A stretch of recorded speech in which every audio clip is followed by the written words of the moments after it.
Hi everyone, and welcome to my project management channel. I am Dr. Carlos Chavez, and last week we did an introduction into project risk management. I am including a link to that video in the comment section, just in case that you need a refresher. In that video, I presented an overview into project risk management and the different elements of it. This week, we're going to cover one of those elements in detail: project risk identification. The process of risk identification is a continuing effort. Yes, we absolutely do this early on in the project, typically during the planning stages. But things change all the time, and we should never stop looking for risks and opportunities and communicating them with the rest of the team. However, the earlier we know about risks, the better. That way, we have more time to place contingency plans or eliminate them altogether. We also have more time to socialize them with stakeholders. In the case of opportunities, the sooner we know about them and do something to realize them, the more value we can add to the project. Before we start our risk identification exercise, what are some useful inputs to this effort? Having a risk management plan would be useful in order for us to know the ground rules by which we can play: baseline cost, baseline schedule and task durations, baseline scope, a quality plan, a communication and HR plan. This will help us understand who are the stakeholders and who needs to be involved in the risk identification process, who in the organization needs to be in the loop when it comes to risks, frequency and method of communication, and even templates. One item often overlooked is understanding the organization and its tolerance for risks. For example, in aerospace, technical risks can cost hundreds of lives in a single failure.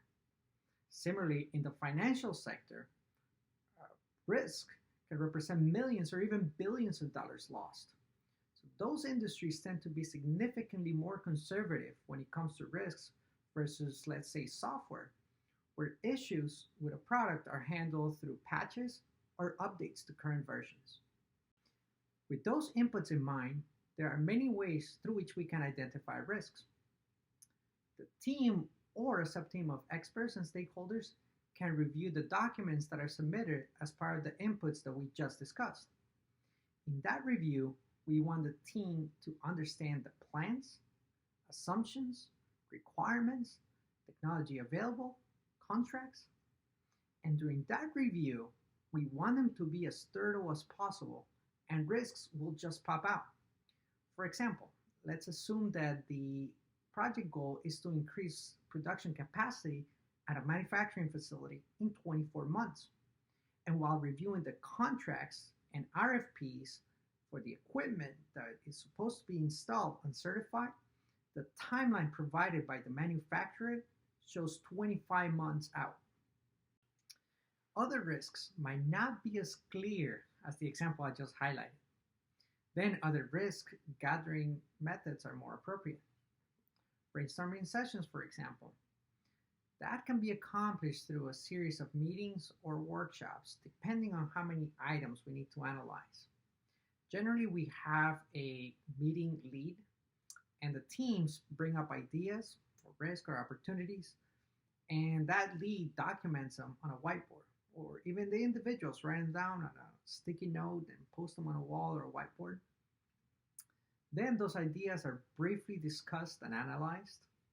And then after the meeting or workshops, a sub-team or even the meeting lead is responsible for gathering all those notes and transforming that into a risk log. Interviews. We can gather a lot of information from experts through individual interviews, validating their assumptions and reaching consensus, or creating themes or buckets for risks based on those individual interviews. Checklists that are based on historical information from previous similar projects, or likewise, we can use lessons learned from previous projects, and those will be great sources for risk identification. There's other visual tools like flowcharts cause and effect diagrams, root cause diagrams, and they provide a great visual for identifying risks and their sources. SWOT analysis. Now, this is one of my favorite tools to use, and not just for risk identification. SWOT stands for strengths, weaknesses, opportunities, and threat.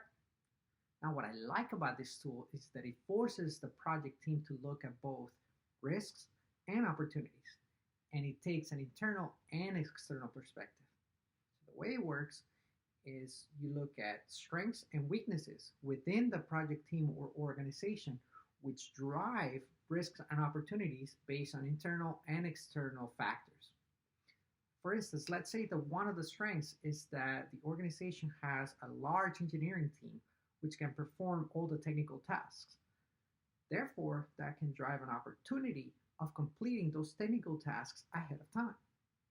Conversely, let's say that one of the weaknesses is a small project management office with few project managers. That can drive risks in tracking the project, scope creeps, or other project management related items. Once we have gone through the process of identifying risks and opportunities, we document them on a risk registry and document as much detail as we have available. This registry in turn becomes an input into the risk analysis process, which we will begin to cover next week. Now let's take a look at some risk identification process and how it would look like in real life. For this example of risk identification process, we're going to look at the following inputs. We will look at activity duration and cost. So on this table, we can see the different tasks that we're going to go evaluate for risk, which is the RFP, the request for procurement for the equipment manufacturing, and the installation. We can see the cost and durations associated with each of them. The tool that we decided to use is going to be SWOT analysis. So in the SWOT analysis, we can see 4 bullets, right, that are associated with the strength, weakness, opportunity, and threat. The table on the right of the SWOT analysis provides the category and description for each one of those bullets. So we can see that a strength is having an experienced procurement team. This can enable an opportunity of expediting the RFP process. Conversely, one of the weaknesses is that the equipment manufacturing is operating at a high capacity, which presents a threat or a risk of delays in the equipment manufacturing process.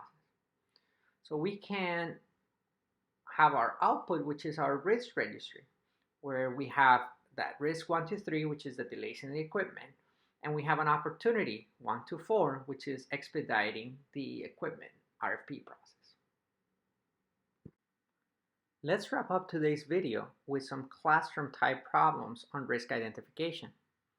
Describe the risk identification methods to which you have been exposed and were they useful. The point behind this question is that I like to understand my students' familiarity with risk management and risk identification. So this gives me a perspective of what they've seen in their workplaces. Next question is describe the following risk identification techniques: brainstorming, Delphi technique, cause and effect diagram, SWOT analysis. This gives me an idea of what they have been able to absorb through a week of class and the theory that we've covered. Finally, what are the typical inputs and outputs to the risk identification process? And again, this question is more geared towards them understanding the theory and how that theory applies to true risk identification processes. Thank you for watching today's video on risk identification.